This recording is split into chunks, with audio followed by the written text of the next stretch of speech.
Todo mundo achou aí Deuteronômio, capítulo 18? Deuteronômio 18, a partir do versículo 9. É bom a gente ler isso aqui agora, porque a própria palavra Deuteronômio, que significa reformulação da lei, na verdade é uma repetição reformulada, né?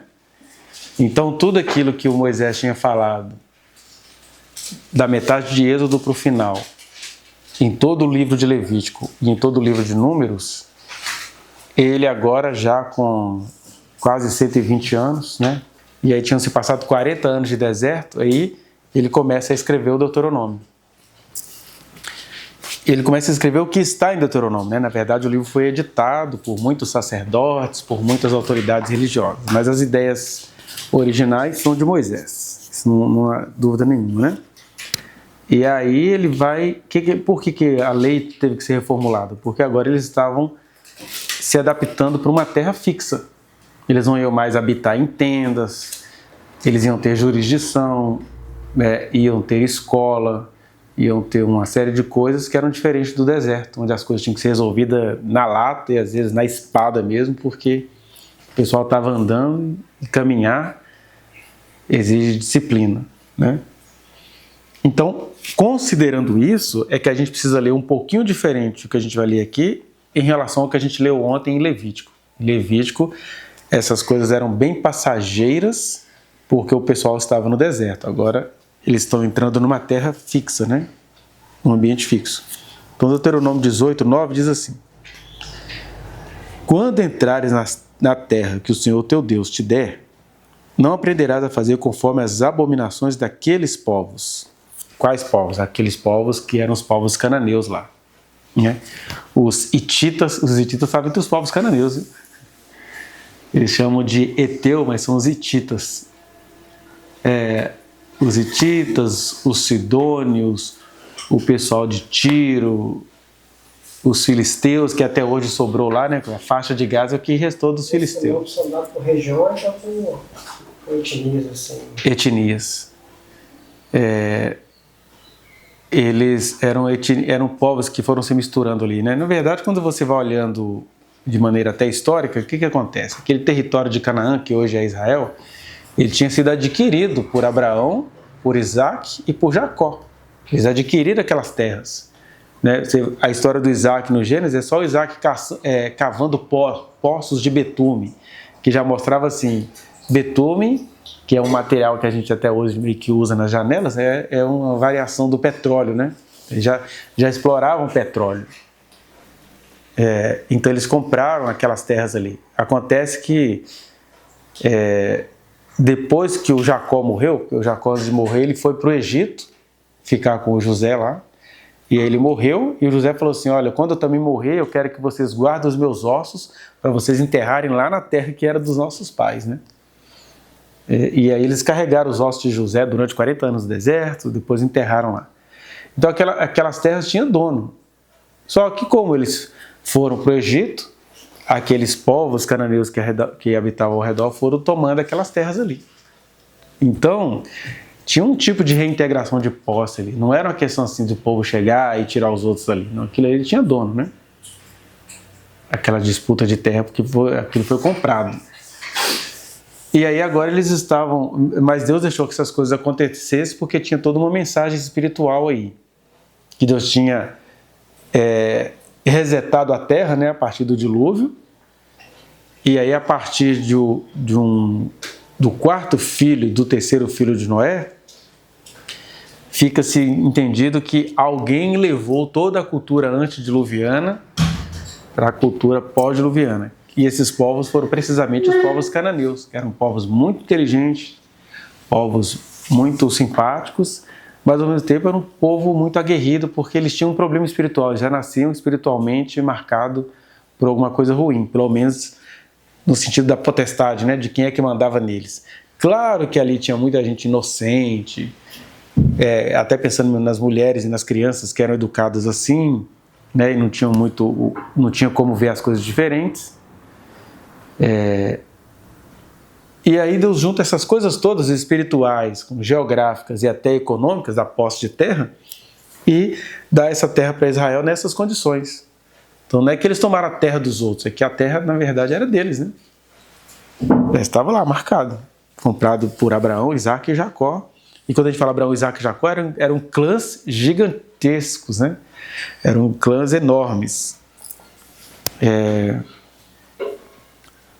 Então diz assim, versículo 9 de Deuteronômio 18. Quando entrares na terra que o Senhor teu Deus te der, não aprenderás a fazer conforme as abominações daqueles povos, né? Dos cananeus. Não está falando do resto da terra.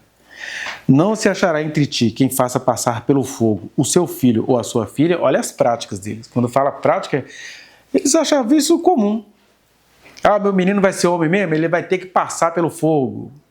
É igual a gente vê, às vezes, em algumas variações de algumas religiões, por exemplo, como o voodoo, a pessoa tem que, às vezes, possuída por uma entidade, ficar algum tempo no meio do fogo, deitar em cima de um monte de caco de vidro, né? Ele está dizendo, você não vai fazer isso. Não se achará entre ti quem faça passar pelo fogo seu filho ou sua filha, nem adivinhador, que é aquela pessoa cigano, né? A quiromancia é um tipo, né, de adivinhação pelas linhas da mão, adivinhar pelo rim do peixe. Então não tem nem adivinhador, nem prognosticador, que o prognosticador, assim, a gente até gosta de praticar essas coisas, né? Prognosticador é que a gente chama de palavra profética, que é assim, o cara tem um desejo pessoal muito grande. E aí ele fala assim, eu estou liberando sobre a sua vida essa palavra profética. Não, não é palavra profética, ele está prognosticando. Está fazendo um prognóstico. Igual o pessoal, né? Crente não mente, crente diz palavra profética, porque eu me lembro quando o Estevão Hernandes trouxe várias bandas para o Brasil, eles deram um golpe de marketing quando alguém falou assim, mas vocês estão mentindo, nada disso está acontecendo. Não estou mentindo, eu estou profetizando, menino. Profetizando que estavam tendo um grande avivamento, um grande sucesso, os jovens todos comprando os LPs das bandas, então eles tinham que vir aqui. Mas a mentira contada era essa. Tem que trazer o Bride aqui porque o Brasil está comprando. E foi o contrário. Primeiro eles trouxeram as bandas e aí as pessoas passaram a comprar. E com a operação em si, as bandas envolvidas, não tem problema nenhum. O problema é essa coisa de falar assim, eu não minto, eu só imito palavra profética, né? Aí eu ligo para alguém, não, eu sou milionário, sou filho do rei, não sei o quê, né? Isso é o prognóstico. E aí Deus está dizendo, não era para fazer isso. Nem agoureiro. O agouro é quando você pega algum fenômeno natural, por exemplo, né? E, por exemplo, se uma borboleta passa aqui, eles falam assim, olha, dentro de 3 horas você vai receber um dinheiro. Né? Então, estou com coceira na mão, o dinheiro que vai chegar. Eles falam hoje, né? O agouro. É uma previsão baseada em alguma coisa. Eu tinha cercado disso, né? Sim. Lá no interior. Então, se você parecer isso, por exemplo, sei, na sexta-feira da Paixão, por exemplo, não podia passar debaixo da escada. Isso. Aí não podia, se um gato foi cruzar seu caminho, você estava perdido, né? Coruja, o pessoal matava a coruja porque a coruja dava azar, né? Não podia nem cruzar com uma coruja. Uhum. É um bicho bonito daquele, né? E em nome de agouros, né, a gente acaba...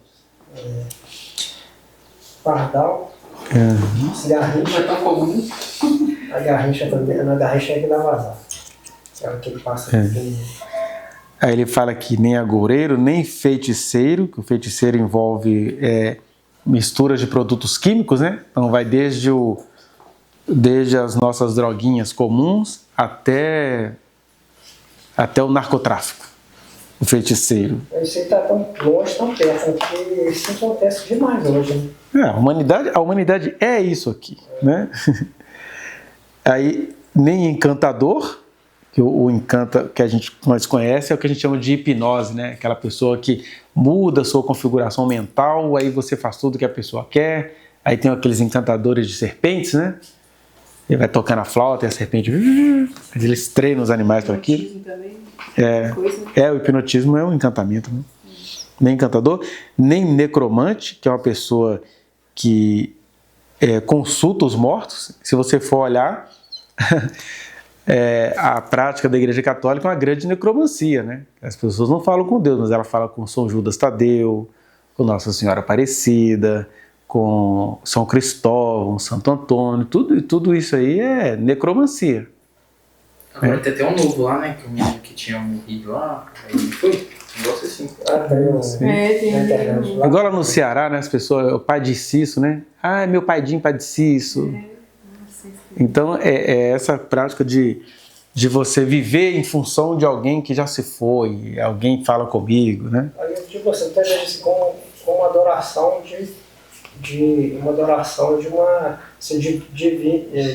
Divindade. de uma divindade, né? São semideuses do cristianismo. Já é diferente, você já entra em contato direto com o falecido, né? Isso. Para receber mensagem, né? Que tem Tem a psicografia também, que é um tipo de necromancia. Então, no caso do Padre de Assis também, Padre de Assis, né, que eles falam. Padre de Seria Assis. também uma necromancia. Sim, que eles atribuem vida a ele como se ele estivesse ali abençoando, comunicando, né? E tem uma estátua dele, né? É o Cristo Redentor no Rio, o Padre Cícero, né? Padre Cícero. Então, nem necromante, nem mágico, e aí mágico está falando mesmo do ilusionismo, de pessoas que têm uma capacidade de fazer coisas se movimentarem, né? Nem mágico, nem quem consulte os mortos. E aí tem o necromante, que é aquele que adivinha pelos mortos, e aquela pessoa que consulta os mortos, que seria mais, por exemplo, o espiritismo, né? Por exemplo, na necromancia você vai falar com a pessoa morta, mas ela não vai necessariamente se manifestar.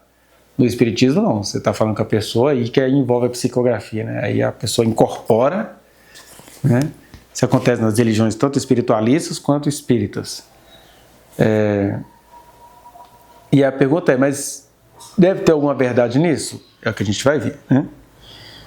De qualquer maneira, nem que consulte os mortos, pois todo aquele que faz tal coisa é abominação ao Senhor. E por estas abominações o Senhor teu Deus os lança diante de ti. Perfeito serás para com o Senhor teu Deus, porque estas nações que hás de possuir ouvem os prognosticadores e os adivinhadores, porém a ti o Senhor teu Deus não permitiu tal coisa. E aqui é bonitinho esse texto, porque o que Deus está dizendo? Que ele não permitiu tal coisa a Israel e, como consequência, a todo aquele que vier a crer nele. Mas ele também não está dizendo que ele proibiu os outros povos de fazerem isso. Porque, se você for pensar, a terra inteira estava cega. Então, muita gente, a partir desses necromantes, dos adivinhos e tudo, eles acabavam tendo algum contato com Deus. Você vê isso a partir do Balaão, por exemplo, que ele era um profeta verdadeiro lá da Mesopotâmia, né? Um profeta verdadeiro lá dos midianitas, que eram descendentes de Abraão com Quetura, a mulher com quem ele casou depois da morte de Sara, né? E aí, como ele era descendente dos midianitas, ele tinha contato com Deus, mas tinha esse contato misturado com agouros, com feitiços, com todas as práticas espiritualistas. E, como a maioria dos pastores que a gente conhece, o rei de Moabe, que também é lá na Mesopotâmia, o rei de Moabe falou assim: ixi, tá chegando um povo aí, eu preciso que você amaldiçoe esse povo. Ficou com medo, né? Esse povo tá chegando e vai acabar com a gente. E Deus já tinha falado para Israel que não era para eles mexerem com moabitas e nem amonitas, que eram os descendentes do relacionamento incestuoso das filhas de Ló com o Ló, né? E aí Deus está assim: com eles vocês não vão mexer não, vocês vão passar ao redor deles até chegar em Canaã. Mas não teve jeito, eles ficaram com medo, e aí o rei pagou o profeta Balaão para amaldiçoar Israel, e pagou muita grana, porque o Balaão tenta amaldiçoar Israel durante 3 vezes e não consegue. E aí ele é tomado, né? Inclusive ele faz até salmos, fala da estrela que ia guiar os homens até o nascimento do Messias. Isso está tudo em Números, né? Números do capítulo 21 ao 23, ou de 23 ao 25. Ele está ali, entre os capítulos 20 de Números. Aí Deus chega e fala assim: olha,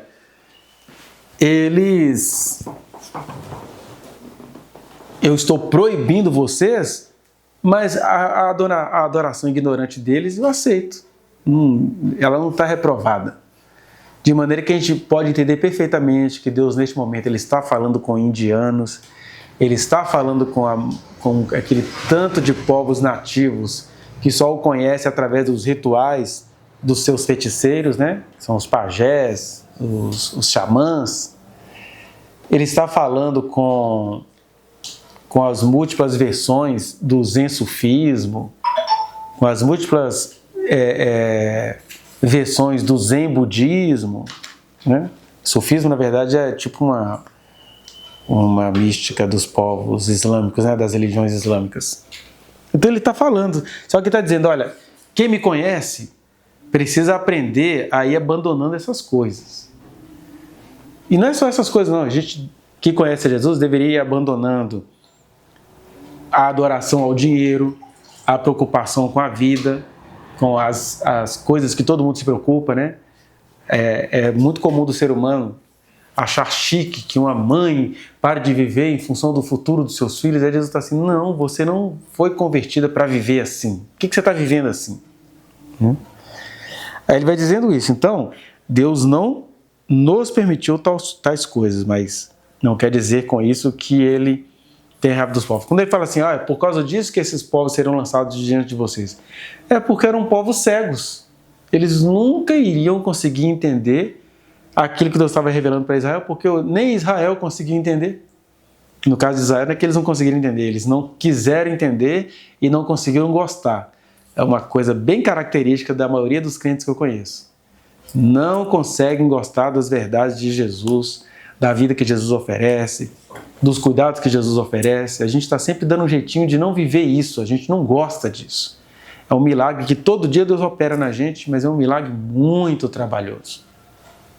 Por isso que às vezes quando a pessoa vira ateia, e geralmente o ateu, ele é ateu em relação ao cristianismo, ele fica mais responsável. Peraí, eu não preciso de Deus, eu sou apaixonado com a vida.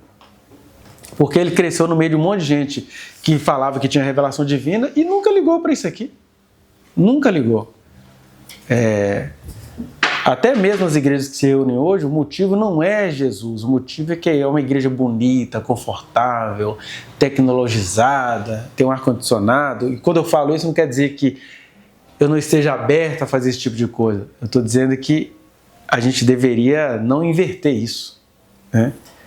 Deveria haver comunhão, fé, deveria haver confiança de que a gente tem as coisas hoje, pode não ter amanhã, mas a gente não acredita nessas coisas e por isso a gente recorre a isso aqui. A gente faz isso muito com os dons espirituais, né? Eu brinco, as pessoas elegem um profeta de cabeceira, né? Tipo, o Diante do Trono tem como é que é o nome daquela pastora? Ezenete, pastor Ezenete. Aí tudo quanto é coisa que eles pegam, vai para casa da Ezenete. Isso é o profeta de cabeceira, porque Deus não chamou ninguém para viver assim. Até porque, aqui para nós, a Ezenete, ela adoece muitas pessoas.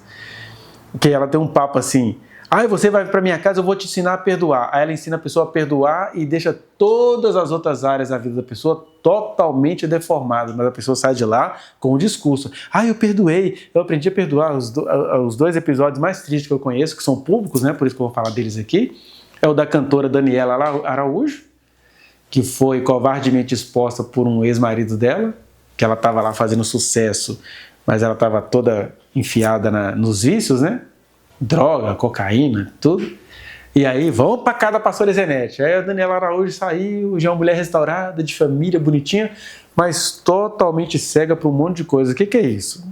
Morou com um agouro, morou com a feiticeira. E é outro caso daquela menina, não sei se vocês se lembram dela, que ela foi encontrada numa casa, toda pendurada, que uma empresária torturava ela. Foi encontrada assim, ela tinha 11 anos, estava toda esticada. E aí, manda pra Ezenete. Aí essa menina hoje, ela é uma mulher bem casada, bonitinha, mas quando ela vai falar sobre o que aconteceu, que eu aprendi a perdoar, eu não tenho raiva. E aí a gente esquece da preciosidade da vida. Porque, por exemplo, essa empresária que fez isso com essa menina, ela só encontraria o perdão e até mesmo a salvação se ela visse a linguagem da lei. Nós temos uma coisa muito macabra na nossa cultura cristã, porque a gente, querendo ou não, a gente tem uma cultura cristã. A gente acha que as leis dos homens não servem para nada.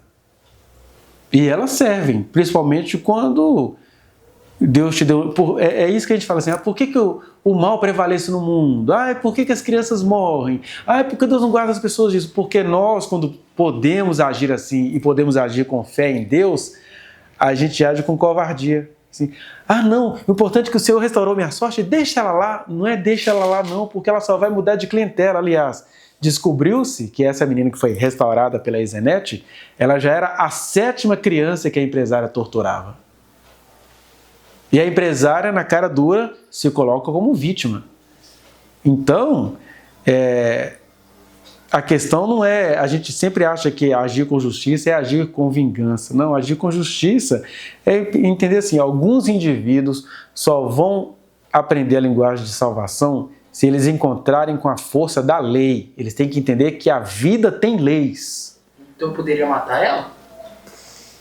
Essa é a vontade, né? Não, mas na verdade ela poderia pegar uma prisão de pelo menos 30 anos, ao invés de pegar uma prisão de 7 anos, que eu acho que foi o caso dessa empresária. Se pegar de 30 é só o... Não, mas aí como é crime hediondo, né? Crime hediondo não tem progressão de pena, né? Vamos ver agora com os feminicídios. Não. Quando é crime hediondo, não tem, né? Tanto é que, por exemplo, a Suzane von Richthofen, ela está saindo da prisão agora, depois dos 30 e tantos anos presa. A está de pé hoje, graças à evolução da lei também, né? Das leis e da emancipação de vários povos. Aí é aquilo, né? Do reconhecimento da humanidade de cada pessoa, né? Então... E é isso que Israel não entendeu, que Deus colocou Israel para ser cativo dos impérios babilônico, medo-persa, grego e romano, para eles aprenderem isso, porque eles estavam só naquela cultura da adoração, e na cultura da adoração, o sacerdote estava pegando os membros e não tinha uma lei evoluída. Eu ia falar sobre isso, porque a gente estava fazendo ontem fora, né? Mais ou menos isso. Mas quando a pessoa não é pega, tipo, não tem como, né? Tipo assim, provar alguma coisa, aí já vem a justiça de Deus, né? Que é espiritual, que aí a pessoa fica à mercê da vergonha que Deus vai expor a pessoa, que é o que acontece com muitos, né? E a gente usa muito isso porque a gente tem medo também das coisas darem errado, pra gente é mais fácil deixar, só que eu vejo que a gente acaba cooperando com o mal fazendo isso. A gente coopera com o mal e fica com raiva de Deus. Eu vejo isso muito quando as pessoas têm de lidar com criança, com adolescente. É sempre assim, uma criança está sofrendo um assédio sexual dentro da família. Aí todo mundo vem pra criança com aquele discurso do perdão. E como não é ele que estava sentindo a dor, não, seu tio sempre fez isso, por favor, releva. Não, meu filho, você tem que tirar essa mágoa do seu coração. Não é questão de tirar a mágoa, porque o infeliz do tiozão, ele só fica trocando de criança. E faz isso a vida inteira e não para nunca. Estava comentando esse cabrão hoje. Eu falei que o mal ele já é. O bem ele exige uma prática e um combate ao mal. Então assim, o mal, se você não age, não faz nada, o mal... Ele só vai continuar. A gente está falando sobre isso, sobre graça de honra. Se você reage contra o mal, você está combatendo o mal. Aí nessa também é cooperar com o mal. Então, assim, o mal, ele já... O mal é. O bem, ele exige uma prática, né? Um combate. Então, assim, como fala, o mundo jaz o maligno, né? Que o mal já está estabelecido. Então, cabe a gente... cooperar na inércia ou combater na... Tem coisa que a gente não tem como provar, mas tem gente que é muito... Tem gente que... Não vou falar que você sempre é esperto o tempo todo, mas tem coisa que a gente não consegue provar, né? E a gente sempre confunde. Agir, entendeu? Quando a gente tem que usar... Quando a gente tem que usar a justiça, a gente não acredita em Jesus para nada. Mas para não fazer justiça, aí a gente elege Jesus. Não, minha filha, porque Jesus foi como um cordeiro mudo para um matadouro e não sei. Aí eu falo para as pessoas, deixa eu te falar uma coisa. Primeiro, menos. Você não é Jesus e você não está salvando o mundo. Jesus, ele se ofereceu, não é que ele gostava de morrer nem de apanhar. Ele está querendo dizer o seguinte, olha, eu vou mostrar que vocês é que são maus. Eu vou nascer entre vocês. Eu vou deixar vocês fazerem toda a maldade comigo para ficar constatada a maldade de vocês. O que a religião faz? Que Deus precisou matar o seu filho porque Deus gosta de sangue e a ira de Deus. Aí alguém teve que colocar Jesus na frente de Deus, senão Deus matava todo mundo. Mas isso é uma leitura até de alguns escritores bíblicos, porque Deus não é assim. Deus é amor. Você acha que Deus queria entregar o seu próprio filho? Agora, Deus que é amor, que criou os seres vivos, falou assim, meu filho, você vai lá, vai nascer entre eles, mas nós dois já sabemos o que vai acontecer. Eles vão te matar, porque eles não querem se livrar daquela vida que eles falam que querem livramento. Eles não querem. Eles gostam de sofrer, eles gostam de explorar, e eles odeiam quem chegar no meio deles para fazer o bem. Eles vão matar.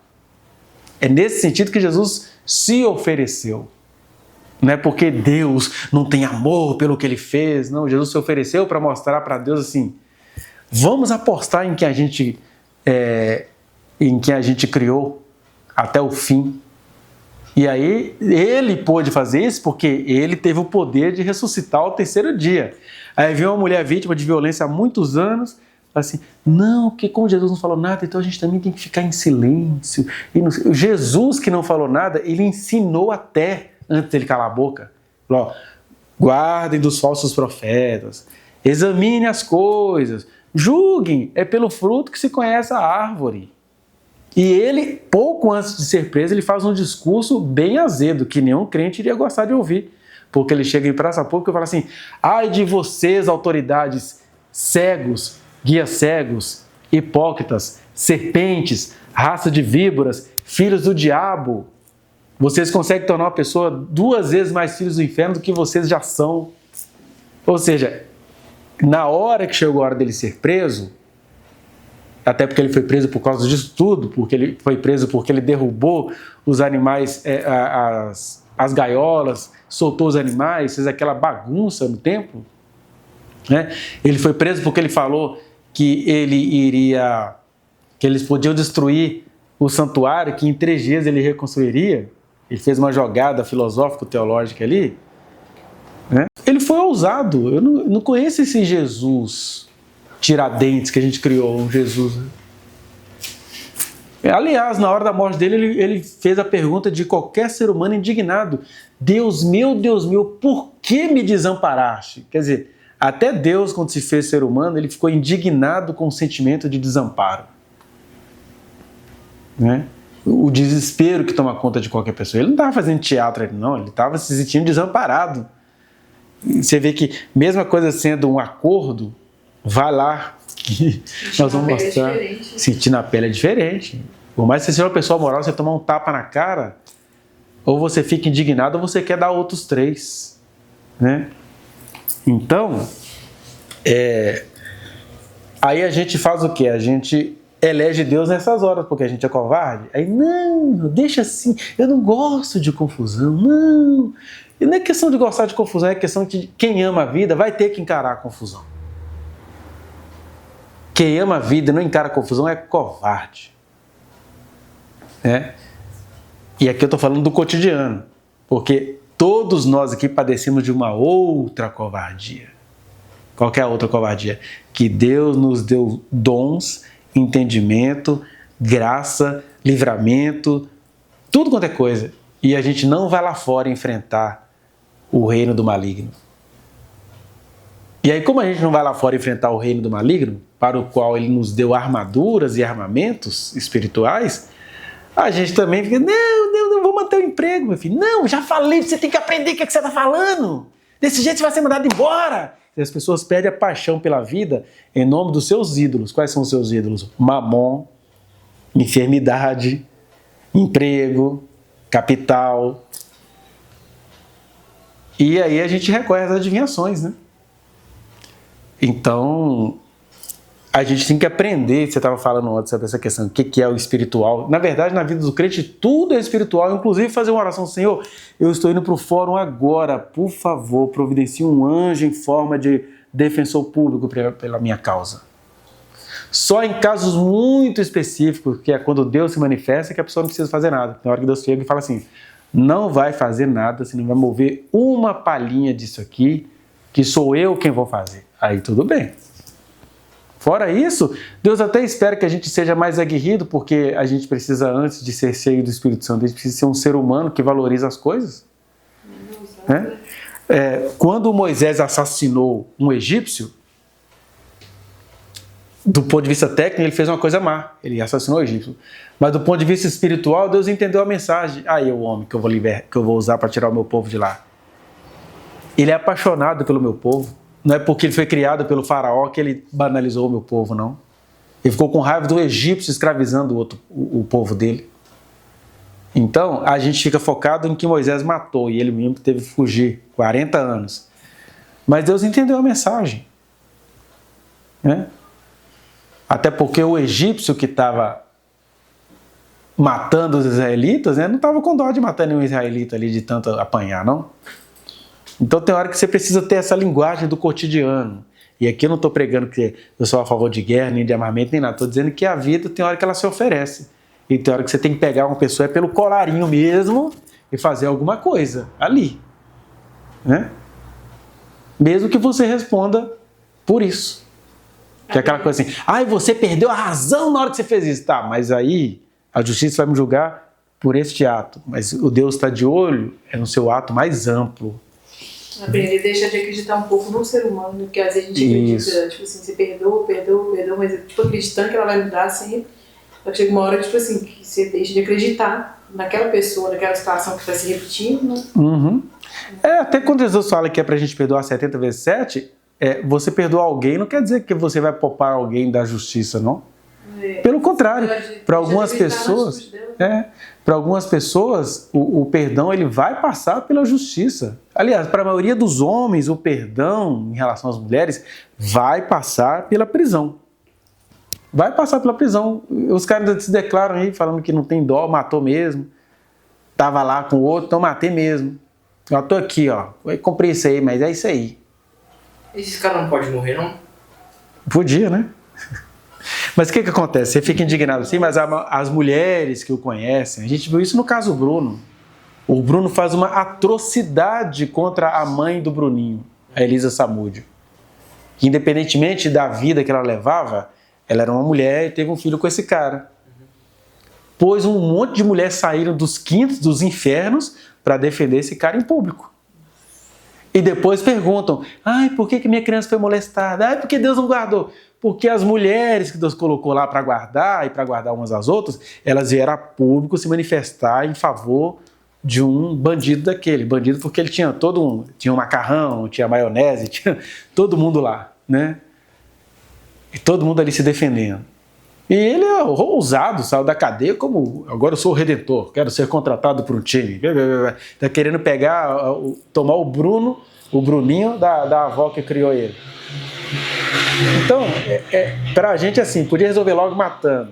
Deus está olhando assim, olha quanta gente sofrida, que não sabe viver sem esse mal. Vão botar a culpa em mim. E eu morri na cruz por vocês. Se vocês tivessem fé em mim, vocês iam se levantar contra isso. Então é errado se você pegar e matar um cara desse? É errado porque é contra a lei do país, né? No Brasil não tem pena de morte. Isso fala pra mãe de Deus. Não quero saber do Brasil. Ele é mais então, mas o Deus aí é nessas horas que vale o Romanos 13. O Deus que nos fez, ele falou que a autoridade foi instituída por ele. Então, as leis do nosso país, elas são instituídas por Deus. Mas eu estava falando de espiritualismo aqui, e de espiritismo, para a gente mostrar assim, que antes de a gente falar aqui dessa coisa mais religiosa sobre espiritualismo e espiritismo, a gente tem que tomar cuidado com essa questão mesmo do que é espiritual e o que é humano. Na verdade, se eu me relaciono com Jesus, eu preciso desenvolver esses discernimentos. A gente tem modelos bíblicos disso, né? Por exemplo, o que era um Salomão cheio do Espírito de Deus? Era um homem que falava coisas que vinham da parte de Deus, e ao mesmo tempo era um homem que soube negociar, um homem que soube propor questões de justiça, um homem que duas mulheres chegam brigando pela mesma criança, aí ele tem um ato de sabedoria lá naquela época onde ele podia fazer aquilo, né? Me dá esse neném que eu vou partir no meio. Aí na hora que ele manda a pessoa partir o neném no meio, uma mulher, não, pode deixar ele com ela. Aí quando ele viu, ele nem sabe se a mulher é a mãe da criança, quando ele viu que uma das mulheres estava realmente preocupado com a criança, ele falou, entrega o filho para ela. Ele não matou ninguém. Então, mas olha só, ele não fez isso no culto, ele não teve fala em línguas, não sei o quê. Não, isso era a sabedoria no cotidiano. Aqui eu estou exercendo o meu dom espiritual. Na sala de aula, eu sou professor de sociologia. E aí eu tenho que ser muito idiota se eu não me esmerar nessa função. Que o Espírito vai te lembrar. Não, o Espírito vai me lembrar de falar das coisas do Espírito. das coisas do conhecimento, que é o meu trabalho e que eu faço em Cristo Jesus, a única coisa que eu posso passar de Cristo Jesus é que eu sou um professor responsável. E a gente ouve isso dos alunos, né? Não, professor, você é um dos poucos professores dessa escola que a gente vê que você entra na sala para dar aula. Você quer que a gente aprenda alguma coisa. A maioria a gente vê que está aí, ó. Está aí só esperando o pagamento cair. Né? Embora eu tenha visto nas últimas escolas que eu trabalhei, muitos professores esforçados, mas até uns 5 anos atrás, e ainda hoje, né, o pessoal vai para a escola porque ele fez um concurso, ele está ali com o dinheirinho dele, ele vai enrolando todo mundo. Né? Então o que eu posso passar do caráter de Jesus é isso, é a seriedade, é o compromisso, é a ética, mesmo que você vá sendo maldado naquilo, né? Por exemplo, eu sou um professor preocupado com o aluno. Claro que lá na escola já tem alguém assim, ele é preocupado com o aluno, é aqui que nós vamos pegar ele. Agora, eu vou parar de viver porque tem demônios e pessoas querendo criminalizar o amor que Deus colocou em mim? Essa que é a pergunta. Né? Então, aí falando dessa coisa que a gente precisa ficar separando o que é espiritual e o que é cotidiano. Tudo na vida de um crente é espiritual, tanto é que o Paulo chama a gente de homem espiritual, né? Porque se eu sou habitado pelo Espírito Santo, tudo em mim é espiritual. Por isso que Jesus, toda vez que ele chegava nas pessoas com quem ele se relacionava, ele falava assim, ó, paz seja convosco. Daí que vem a nossa saudação de paz. Querendo dizer assim, gente, vocês andam muito estressados com o pecado, se é, se não é, se eu lavei, se eu fiz, se não sei o quê. Não temam, fiquem em paz. Ele está dizendo isso, né? Ainda falava com os apóstolos, vocês são muito de pequena fé, porque se Deus é esse Deus ranzinza que vocês pensam, vocês não conseguem viver não. Isso não é Deus, isso é o diabo. Ah, mas se você fala assim, as pessoas vão fazer tudo. Não vão. Quem tem comunhão com Deus, ele fala para a pessoa e ela entende até onde ela pode ir. Não precisa dessa tensão de ficar pensando, eu fiz isso e agora Deus vai acabar com isso, tal. Não é isso. É leveza, é paz. O Paulo fala isso, ó, justificado, pois, por Cristo Jesus, tenhamos paz com Deus. Porque a gente até consegue paz com os outros, né? Mas paz com Deus a gente não consegue. A gente fica sempre achando que Deus está tramando alguma coisa contra as nossas vidas. O diabo tenta te dar uma rasteira e Deus te punir, né? Pois é, aí você não tem saída, né? Ou é a rasteira do diabo ou é a punição divina, e não é isso. Ter paz com Deus é falar assim, eu sei do amor daquele que me habita e eu sei que ele não vai deixar eu tropeçar. Eu estou andando e ele vai, e ele faz isso. Ele avisa, ele fala, e ele avisa de maneira tão objetiva que você não consegue vê-lo como elemento de estresse, não. Só se a pessoa está com muito compromisso com o erro, aí Deus aparece e a pessoa fica com muito ódio. Né? Lá vai Deus vai cair a mesquinha. Mas aí já é um problema da pessoa. Né? No geral, a gente tem que ter paz com Deus. De estimação, né? Pecado de estimação. A pessoa está determinada a fazer aquilo que ela sabe que não é bom para ela, não precisa nem... Então vamos ler agora. Quem pode ler aí? Espiritualismo, espiritismo e vida após a morte.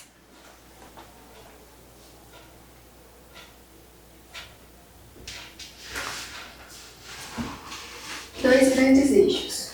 1. Espiritualismo. É tudo que diz respeito à religiosidade que evoca ou invoca espíritos como as religiões de origem afro, Umbanda, Quimbanda, Candomblé, etc. 2. Espiritismo.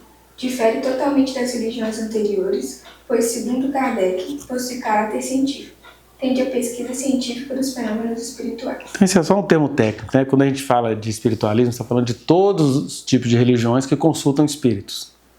E o espiritismo, que foi criado no século XIX por um francês chamado Leon, não sei das quantas, que ele criou um nome artístico chamado Allan Kardec, que ele se sentia a encarnação do Allan Kardec. Aí ele fala assim, não, a gente vai fazer uma pesquisa científica. Ele tinha lá as reuniões de mesa branca para ver como é que os espíritos se manifestavam. Ele desenvolveu toda uma doutrina que estão reunidas pelo menos em 3 principais livros, né? O Evangelho segundo o Espiritismo, o Livro dos Espíritos e o que é Espiritismo. E aí eu acho legal que quando você tem uma vida com Deus, você vai lendo essas coisas e fica assim, por que eu preciso saber disso se eu já habito a fonte de todo o conhecimento? Que eu acho engraçado um crente que nunca leu a Bíblia, aí ele vira todo, eu estou lendo o Evangelho segundo o Espiritismo, de acordo com o Espírito Emmanuel, não sei do quê. Para quem nunca conheceu nada de Jesus, É uma escalada de evolução do conhecimento. Agora, um cara que aceitou Jesus, que nunca valorizou nada, eu tenho até familiares assim, cara não estuda nada, mas quando é para estudar besteira, a pessoa vira doutor no assunto. Crente bolsonarista é assim, nunca estudou nada, mas aí começa a estudar. E começa a ler tudo quanto é coisa, e começa a divulgar. Porque eles vai racionalizar uma coisa. Então, aí tem uma parte que esbarra na questão da fé e uma outra parte que começa a criar um Deus assim. Tudo de ruim que está acontecendo agora é que você está pagando o que aconteceu na encarnação passada. Aí, mas isso é a justiça divina. Que Deus horrível, né? Vai ficar perseguindo a pessoa reencarnações afora. O cachorro duro atrás do rabo. Exatamente. Morre, encarna, morre. Número 2, cara. Nesse sentido, é bom enfatizarmos o amor acolhedor de Deus às culturas que têm essas práticas. Para quem anda na ignorância, certamente Deus não lhes considerará os pecados. É o que a gente acabou de ler. Deus falou com Israel, vocês estão proibidos disso. Mas ele não falou que ele odeia os povos que fazem isso. Né? Terceiro. Acerca da consulta aos espíritos desencarnados, nem mesmo o mais versado no espiritismo tem como discernir se a entidade com a qual ele faz contato é de fato um espírito desencarnado ou é um demônio se passando por outrem. Allan Kardec diz isso claramente no livro, O que é o Espiritismo? Então fica a pergunta, por que se dedicar tanto a algo que tem fontes tão duvidosas? Na verdade, o que faz qualquer religião espiritualista, do kardecismo ao candomblé e as igrejas neopentecostais? Tem uma alfinetadinha aí, tá? As religiões espiritualistas, kardecismo, candomblé e igrejas neopentecostais. Prosperar é a inegabilidade dos fenômenos. É o adágio, contra fatos não há argumentos. Quem pode negar que os fenômenos acontecem? Mas contra fatos há verdade. Então, só dando uma resumida aqui, né? Na verdade, o que faz qualquer religião espiritualista prosperar é a inegabilidade dos fenômenos. Você fala assim, você está aí, estudando esses estudos aí, mas você pode negar que o Espírito atravessou a porta? Você pode negar que eu fui curado lá na reunião do João de Deus? Você não tem como negar isso. Aí, quem usa isso? Os espiritualistas, os espíritas e os pentecostais. Não! É por isso que esses profetas pentecostais eles são tão promíscuos, né? Porque eles entregaram profecias, falaram um monte de coisa, amaldiçoaram outras pessoas, né? E aí como que eles fizeram acontecer? As pessoas falam assim, mas você não pode falar mal disso porque o que ele falou aconteceu. Aí eu coloco aqui, beleza, que o que ele falou aconteceu, né? Que como diz o adágio popular, contra fatos não há argumentos, né? O que ele fala acontece. Porém, contra fatos há a verdade. Porque uma coisa é acontecer o que o cara está me falando. Outra coisa é se essas coisas que esse cara está me falando, elas me conduzem a adorar a Jesus. Elas me mantêm em comunhão com Deus. Porque Deus adora fazer a pessoa se sentir meio assim, mas não foi do jeito que ele falou, porque Deus está assim, mas quem falou que eu te chamei para andar por profecias? Eu te chamei para andar em comunhão comigo. Por isso que as coisas parecem que não estão dando certo como você pensou. Né? Junto com a revelação de Deus, ele mina todas as nossas esperanças para que a gente aprenda a confiar, não é nem em profecia, que a gente aprenda a andar em comunhão com ele. Essa é que é a perfeição que ele falou com Abraão. Anda na minha presença e ser perfeito. Não é querer ficar perfeito, é que a perfeição é andar na presença de Deus. Né? É buscar se de fato foi Deus que falou. Isso. E aí, mas na verdade Deus sempre responde, é porque ele vai pegando a gente com a nossa idolatria, né? Que a gente para no profeta, no milagre, no que aconteceu, no que foi avisado, e aí a gente começa a ficar muito assim, muito ensimesmado, né? Isso é uma tentação que todos nós temos. Deus falou comigo, com a Sônia, quando a gente não tinha filhos. Aí Deus foi falando com a gente sobre cada filho que vinha. Aí Deus foi falando com a gente sobre outras questões. Aí Deus foi falando com a gente agora que a gente vai ter um neto. Aí a gente fica assim, tão ensimesmado nisso, aí você vai orar, e você vai buscar Deus sobre coisinhas, assim, mas quem falou que eu te dei esses dons todos para você ficar achando que eu sou anjo de travesseiro? Eu tô te falando essas coisas todas porque eu te dei um poder, vai pro mundo ganhar o mundo. O que você está fazendo aqui, reunidinho, olhando para suas coisinhas, qual vai ser o próximo passo que Deus vai fazer com meu filho, com meu neto, com meu tataraneto? Na verdade, para edificar, né? É. É para edificar, tudo é falado para edificação da gente com Deus. Né? Então, contra fatos, há a verdade. Muita gente se perde nessas questões, né? Ficam tão felizes, né, com as coisinhas de casa e esquecem das coisas maiores para as quais Deus nos chamou, né? Número 4. Livros como O Evangelho segundo o Espiritismo, de Allan Kardec, são aparentemente maravilhosos para aqueles que nunca tiveram um encontro íntimo com as Escrituras. O que tem de amor no livro, a gente encontra na Bíblia. O mais é um convite romântico à desobediência a Deus, que diz: não consultarás aos mortos. Então, porque é aquele...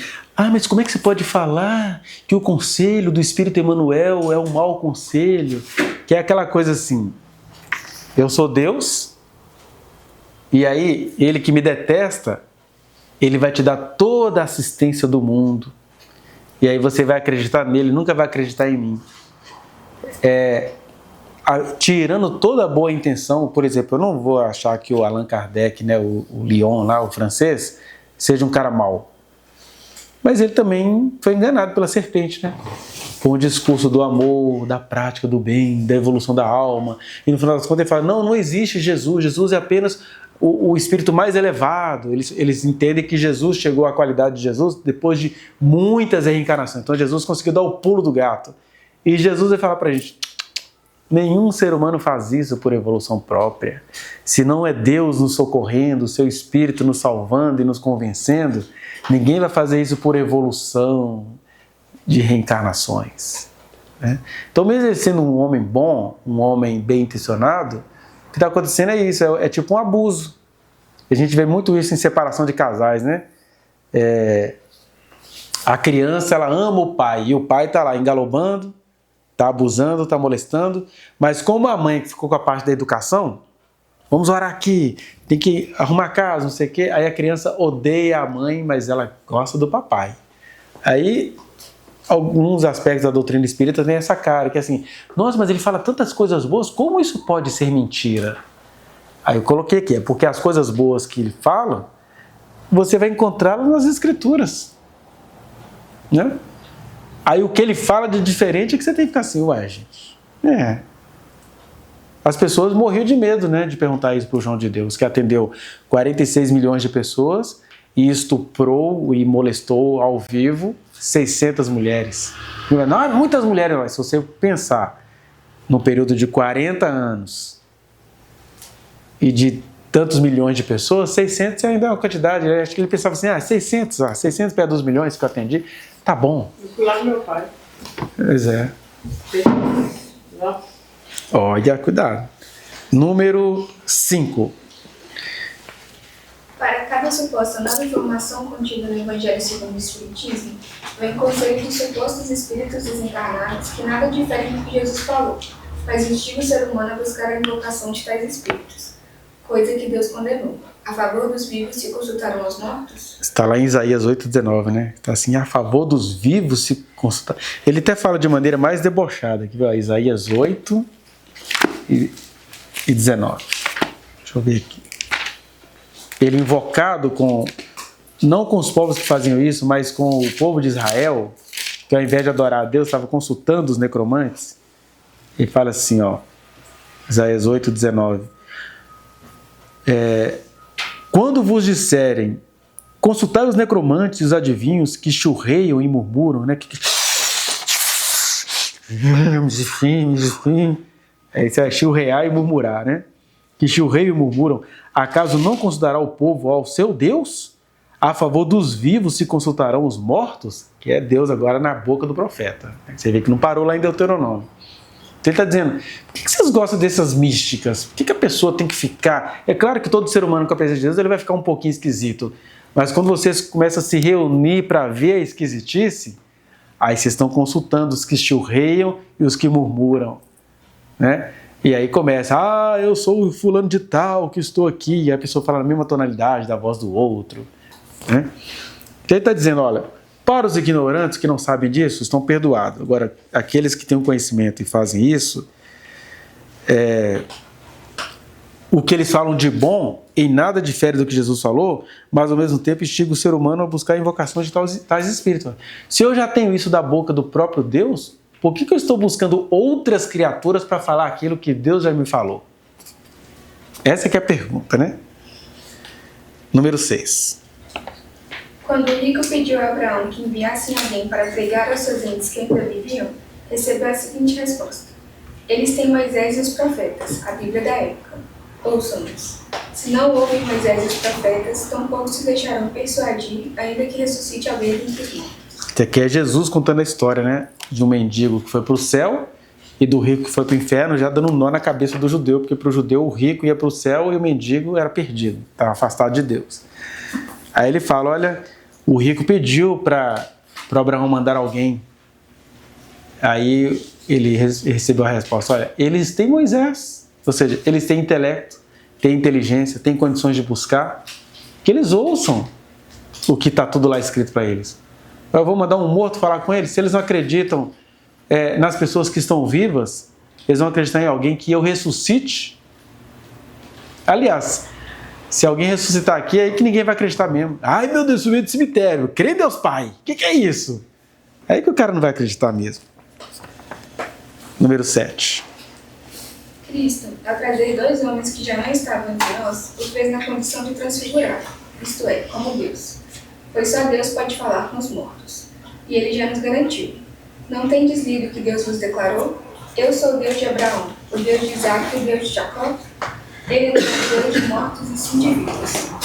Mas somente Jesus é que tem a deidade para, quando ele quiser, trazer um desses vivos à terra, como ele fez com Moisés e Elias, da transfiguração, e como ele fará nos fins dos tempos, trazendo as 2 testemunhas e ressuscitando. Ressurreição. Isso aqui é importante a gente entender, porque quando a gente cai nessa doutrina espírita, a gente pensa assim, que o céu é um depositário de espíritos, tem um monte de espírito lá. E aí esses espíritos começam a entrar para essa coisa trágica de ficar se reencarnando. E em Jesus não existe essa linguagem de reencarnação, em Jesus só existe uma linguagem, que fala assim, olha, quem crê em mim já passou da morte para a vida e eu o ressuscitarei no último dia, querendo mostrar o seguinte, que nós somos seres únicos. Eu não tive várias vidas passadas. Eu comecei a existir em 1974, que foi o ano que eu nasci, e aí eu vou encontrar a morte como todo mundo encontra, mas a promessa de Jesus para mim não é que eu vou me reencarnar, é que eu vou ressuscitar. Ressuscitar é esse meu corpinho que vai ficar perdido aí no pó da terra, ele vai ser reunido porque eu tenho uma personalidade, sou eu. Eu vou saber quem eu sou no céu, o que eu fiz aqui, né? Tem projetos divinos para mim eternamente. Então, a promessa é a ressurreição. Tanto é que ele fala, por isso que eu digo para vocês que eu sou o Deus de Abraão, Isaac e Jacó. Abraão não está reencarnado em ninguém, não. Abraão está comigo ralando aí, ó. Se for racionalizar a reencarnação, colocar de 100 anos para cá, a humanidade dobrou a população, né? Então, vamos colocar que era 4 bilhões lá. Agora são 8 bilhões. Então, teve que surgir mais fábrica de espíritos. Fábrica para proteção mais espírito, porque... É muito triste isso, né? É assim, eu sei da boa intenção de quem acredita nisso, né? Mas é muito triste. As crenças de matriz africana, a gente tem que entender que elas passaram por toda uma questão racista no Brasil, né? Então, por exemplo, um preto velho que se manifesta no terreiro, dentro daquele conjunto de crenças, é aquele preto que sobreviveu, às vezes morrendo em situações horríveis, e aí eles entendem que ele foi elevado à categoria de conselheiro. Então eles baixam nos terreiros para irem aconselhar, trazer bênçãos, né? O Exu Rancatoco, que acredita-se que é um espírito de jovens, que na verdade morriam sem conseguir arrancar o toco, né? Eles pegavam um adolescentezinho de 14, 15 anos, faziam ele puxar uma árvore inteira, e ele apanhava até morrer. Aí passou a se acreditar que esse jovem vinha, e quando ele baixa nos terreiros, né? Eu já fui fazer trabalho de antropologia e vi esses bichinhos se manifestando. Eles são jovens muito afoitos, muito cheios de energia, é um adolescente, né? E aí tem os meninos de Angola. Então você vai vendo ali fenômenos, tem coisa que você vê que é psicológica, que é igual no meio do Pentecoste. Tem gente que está lá falando em línguas de verdade, foi tomado pelo Espírito Santo, mas para cada pessoa que está ali falando tomado pelo Espírito Santo, as outras 10 estão comovidas. É uma alteração cerebral, não é Deus necessariamente. Isso é um fenômeno de grupo. Por isso que a gente aprendeu na nossa oração lá, né, no estudo sobre a oração, que Jesus sempre ensinou a gente a ter uma vida íntima com Deus, para evitar o show. E tem aquela parte também, Né? né? De registrar o Espírito seja profeta, né? Tipo assim, quando- Isso, a gente vai aprendendo. Tem gente que não entende, quando o pastor tá pregando, aí Deus está usando a mão dele também. Aí tem Ele gente tem que ser ouvido, né? Exatamente. Aí vira aquela bagunça na igreja, você gosta assim, né? Isso. Aquela bagunça. Uhum. Que é uma maneira espiritualista de agir. Chega a ser pesado, sabe? Então, Demais, você conquistar vocês. Agora o número 8. Aí, ó, é o penúltimo. O penúltimo com 6 itens. Os mortos entram em contato conosco? Alguns mortos podem genuinamente estar tentando contato com os vivos. Nem todo contato de seres humanos com seres invisíveis significa contato com demônios. As pesquisas de experiência de quase morte têm comprovado que certos mortos andam circulando, pelo menos por algum tempo, entre nós, tentando estabelecer contato e dando informações até genuínas. Mas a maioria dessas pessoas voltaram a viver, o que comprova a veracidade de suas informações. Isso. Acho que a Sônia já teve uma experiência de quase morte, né? Que a gente chama de EQM. Ela teve pré-eclâmpsia e ela se viu lá no teto da sala do hospital, né? Quer contar? E aí ela viu toda a sala, viu a mãe dela preocupada e tal. E aí quando ela voltou, ela constatou que tudo aquilo que ela tinha visto lá de cima estava acontecendo. Então, aí, só que essas experiências todas que eles tiveram foram pessoas que passaram algum momento morto, mas elas retornaram contando tudo. Aliás, existem questões de segredo de justiça que as pessoas tiveram experiência de quase morte e elas voltavam e diziam, ó, fulano tá preso é inocente, o cicrano veio assim, e ele escondeu isso na casa do cicrano, aí quando a polícia foi lá, tava tudo do jeitinho que a pessoa que tinha ido, aí ela foi, viu o que aconteceu, voltou contando. Tipo um arrebatamento, né? É. E aí, só que assim, estava constatada a morte clínica, a pessoa não estava mais aqui. E aí ela retornou. Então, essas experiências existem, mas vamos ler, para a gente ser mais específico, para a gente entender um pouquinho como é que a gente lida com isso, né, em relação à fé em Jesus. Letra B. Apesar do que está mencionado acima, não é recomendável que se estabeleça contato com quem já se foi. Se uma pessoa querida que já se foi fica tentando contato conosco, é porque tal pessoa deve estar tendo algum problema com Deus. E não seremos nós que nos colocaremos entre Deus e tal pessoa. Só existe um mediador e intercessor entre Deus e os humanos, Jesus. Porque, por exemplo, as experiências de quase morte comprovam que a pessoa foi, viu, mas ela voltou. Agora, e a pessoa que nunca volta, e agora quinta-feira a gente tem que reunir com essa pessoa, aí alguém vai fazer uma psicografia, aí é aquela coisa, pode até ser verdade que essa pessoa está tendo contato, mas quem é o Senhor da minha vida? É a minha crença nos mortos ou é Jesus que disse que eu preciso mesmo ter comunhão com Ele, não é ficar procurando contato com o morto? Ai, gente, o verão tá chegando. Letra C. É prudente assumirmos o seguinte paradoxo. Se alguém que morreu está querendo estabelecer contato, nós, por amor a esse ente e confiança em Cristo, rejeitaremos terminantemente qualquer contato. Isso, porque se alguém está querendo estabelecer contato com a gente e você tem princípios, né, de não estabelecer esse contato, a gente precisa realmente rejeitar isso. D. Quando se cai na aventura, ou seria desventura, de se insistir no contato com tal suposto ente falecido, automaticamente estar-se-á fazendo aliança com o diabo. Pois conforme o próprio Kardec menciona em suas obras espíritas, não é possível obter todas as garantias de que tal ente seja um morto ou um espírito obsessor. O Kardec nunca escondeu isso. A pessoa sempre pergunta para ele assim, mas como é que a gente vai saber se é uma pessoa morta ou se é um espírito obsessor? Eu falo, olha, a gente não tem como saber não, você vai ter que ir fazendo experimentações. Eu vou ficar fazendo experimentação, eu mal consigo falar com Deus, porque tudo na nossa vida nos tira da presença de Deus, agora eu vou ficar estabelecendo contato com o Espírito. O que eu estou fazendo com isso? Eu estou dando a mãozinha para o diabo pegar, né? Ué, o espírito obsessor aqui, então, ele seria um espírito... Acende as luzes de fora que eles ficam para lá. Acende as luzes. As duas, isso. Estão vindo para cá porque está tudo escuro lá. Como é que é? Esse espírito obsessor, ele seria um espírito maligno. O espiritismo chama os demônios de espírito obsessor. Porque eles demônio, então. Que a gente chama de demônio. A gente chama de demônio porque a gente chama isso de espírito maligno, que é um espírito que vem do inferno. Para o espiritismo, todo espírito é um ser humano desencarnado. E aí ele tem uma obsessão por alguém, então ele quer possuir o corpo de alguém. Em algumas situações pode ser que isso seja verdade. Só que É aquilo que eu tô falando. A gente mal conhece os mistérios divinos. Eu não tenho tempo para dedicar minha vida a esse conhecimento, não. E é possível que sinta, só que assim, a gente tem que ser prático no evangelho. Não, mas pode ser que alguma dessas coisas sejam verdade, por exemplo, igual os indianos acreditam em quando você encarna em outros seres, em animais e tudo. Tem uns bichos que andam perto da gente e falam assim, eu até brinco, quem é que tá aí? Que pode ser que algum. Que sai de pé.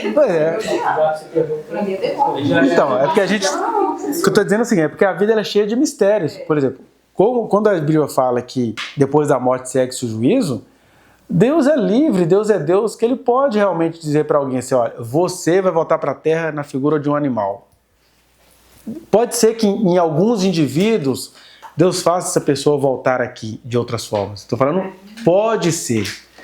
Mas aí, por que eu falo isso com muita tranquilidade? Porque seja lá o que for, eu é que nunca vou me ocupar disso, não quero saber. E quando a pessoa reencarna e lembra da outra vida? Então, a gente que acha que isso que é reencarnação, não é. Aí, quando a pessoa reencarna e lembra da outra vida, não é. É porque que acontece? Isso é mais uma teoria da física, e até da quântica, né, da física, do que uma teoria religiosa. Tudo aquilo que a gente faz fica circunscrito na matéria. Porque a gente, se você olhar para a gente do ponto de vista mais amplo, nós somos pó de estrela. Então, muita coisa que aconteceu na história da Terra, ela está nos nossos órgãos, ela está no nosso corpo, porque o nosso corpo é feito de tudo que está na Terra, historicamente falando. Fósforo, fosfato, cálcio, né? Os nossos ossos são cálcios.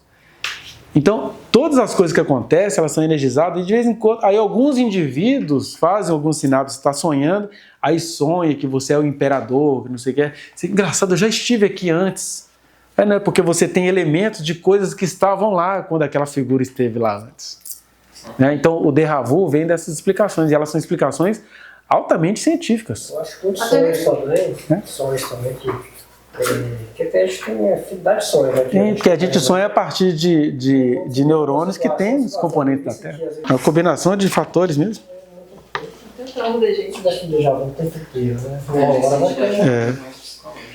Letra E. Há tantos mistérios a desvendar nesta existência. Por que se envolver com a dimensão que transcende a nossa estrutura humana? É o que eu falo assim, as pessoas elas gostam de se ocupar disso, né? Eu até brincava com os jovens lá, para quem eu dava aula na igreja, que se a gente tivesse duas salas, assim, uma escrita assim, conhecendo a Deus, no estudo bíblico, e a outra assim, conhecendo os poderes da bruxaria, pois essa sala ia superlotar. As pessoas não conseguem entender nada, mas todo mundo quer conhecer a bruxaria. Sendo que a gente deveria assim, cara, Deus é tão maravilhoso que eu preciso conhecer mais disso. Eu preciso compreender mais, eu preciso saber comunicar Deus aos meus semelhantes. Mas não, as pessoas querem conhecer a bruxaria. Né? Então é próprio do ser humano. E aí a existência é tão curta e tão tumultuada que eu vou me ocupar de saber de uma coisa tão incerta sobre a vida dos espíritos. Né? E eu não vivo a minha vida aqui. Letra F. Um dia mataremos a saudade de nossos entes que se foram, ou não sofreremos por aqueles que insistentemente não quiseram se relacionar com Deus na eternidade. Isso acontecerá ao tempo e ao modo de Deus. A nossa insistência em burlar essa soberania só vai nos tornando parceiros de Satanás e propícios ao espírito do anticristo. Porque a gente é muito movido pela saudade, né? Meu Deus, eu perdi minha mãe, nunca mais vou falar com ela. E você começa a entrar no desespero de tentar entrar em contato com essa pessoa. E aí ele está dizendo que a gente vai se livrar dessas questões no tempo e no modo de Deus. Né? Seja você não ter mais saudade daquela pessoa que você vai encontrar com ela, onde ela está, seja aquelas pessoas que insistentemente não quiseram nada com Deus. Tem seres humanos que não querem nada com Deus. E esses seres humanos vão habitar no mundo sem Deus. Aí Deus vai resolver esse problema da saudade. Só que Ele vai resolver no tempo e no modo dele. Quando a gente fala assim, não, eu não sei se Deus vai resolver nada, eu vou resolver o meu BO. Aí você está se tornando parceiro do diabo e cooperando com o espírito do anticristo, que ele vai vir assim, né? Com muitos sinais, prodígios, maravilhas, vai fazer até a imagem falar. Né? O IA já está aí, a imagem está falando. E por último, o Deus kardecista é ainda uma versão menos light de Deus do que aquela que o Evangelho de Jesus ensina, pois no Evangelho é graça, e no kardecismo é a lei da reencarnação, o que é algo interminável e cruel, posto que põe sempre o indivíduo no reciclo da existência sem memória alguma de nada anterior, supostamente para evoluir do nada consciente. bom, se vocês entenderem, esse aqui é um trechinho de um livro muito bom, um livretinho do Caio chamado Espiritismo segundo o Evangelho. É porque tem o Evangelho segundo o Espiritismo, ele escreveu o Espiritismo segundo o Evangelho. E aí ele fala isso, né, que quando você vai analisar, o Deus kardecista, ele é menos light do que o Deus que Jesus ensina. Menos light por quê? Para Jesus, Deus ele tem que ser anunciado como uma boa nova, né? Como fruto da videira. A figura do Evangelho é o que? É uva. Tem alguém que não gosta de uva? Eu não conheço ninguém que não gosta de uva. Mas é um fruto tão apetecível que assim, Jesus é assim. Ele é apetecível para todo mundo. Agora, o Deus do Espiritismo kardecista, ele está lá na lei.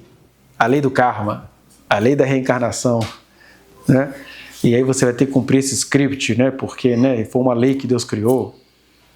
Então, enfim, quando eu falo isso, tem que ficar duas coisas enfatizadas aqui. A gente não está zombando de quem apenas conheceu essas práticas. Eu estou falando aqui da pessoa que conhece Jesus e prefere migrar para essas práticas aí. E segundo, a gente está mostrando que muitos fenômenos espíritas ou espiritualistas são verdadeiros. E pode ser que uma vez ou outra Deus decida que alguém vai fazer assim ou assado. Porque a gente tem muitas doutrinas que a gente quer fixar, né? Por exemplo, a gente entende que a Bíblia diz que o maligno não toca em nós. Mas isso é a regra geral. Existem pessoas que são de Deus, mas são tão teimosas como um demônio, que Deus deixa essas pessoas ficarem possessas. Só para elas sentirem qual que é o drama? Nasceu de mim, veio para me adorar e está teimando com seus próprios desejos, vai ficar endemoniado. Ai, mas que a Bíblia fala que o maligno não lhe toca. Mas às vezes a única maneira do maligno nunca mais tocar em você é ele tocando em você uma vezinha. Tá vendo? Que tem o que está escrito e tem a sabedoria divina que você vai aprendendo. Ai, que segurança eu posso ter? A segurança que eu tenho é que eu ando com Jesus. Né? Agora, tem gente que anda com Jesus, mas é teimosa como um demônio. É teimosa como o diabo lá, falando com Deus no livro de Jó, né? De onde vem, Satanás? Ah, eu vim de rodear a terra e passear por ela. Viste o meu servo Jó? Vi, mas também, né? O Senhor cercou ele de tudo de bom. Arranca tudo que ele tem para ver se ele não blasfema na tua cara. Então tem gente que fala com Deus assim, igual um diabo falando com Deus. Aí Deus está assim, ó, essa pessoa é salva, eu fiz ela para mim. Mas acho que ela só vai entender quem eu sou quando ela sentir quem o outro é. Aí Deus deixa a pessoa ia ficar endemoniada. Né? Aí a gente já fica assim, não, se está endemoniada é porque nunca foi de Jesus. Não, são coisas tão... Né? Existem permissões que parecem escandalosas, mas é para o nosso bem, para a gente entender. Não é vontade absoluta. Não é vontade absoluta, permissiva, e ao mesmo tempo é Deus cuidando. Deus cuidar da pessoa. E ele é Deus, né? Então ele não tem que pedir licença para o método que ele vai usar com alguém. Vamos lá. Olha, será que eu engoli um mosquito? Espero que não. A asa dele. Ó. Amém, gente.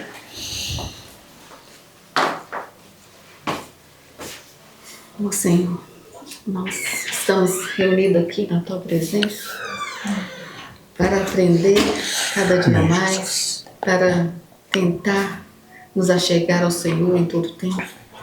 Que o Senhor venha fazer com que as palavras aqui ditas possam entrar nos nossos corações e fazer morada.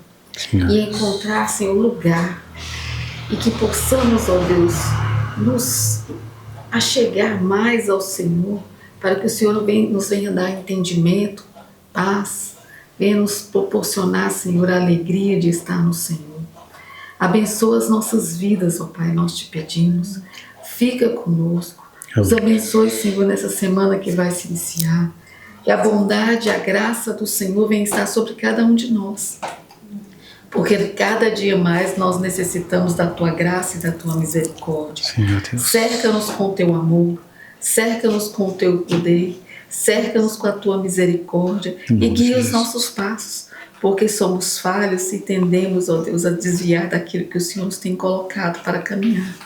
Mas que o Senhor possa nos fortalecer neste dia, nos dando graça, amor, paciência e fortalecer o nosso espírito, porque nós necessitamos cada dia mais do Senhor. Sim, Fica conosco neste dia, Deus, e nos abençoe ao longo dessa semana. É o que nós te pedimos e agradecemos. No nome de Jesus. Amém.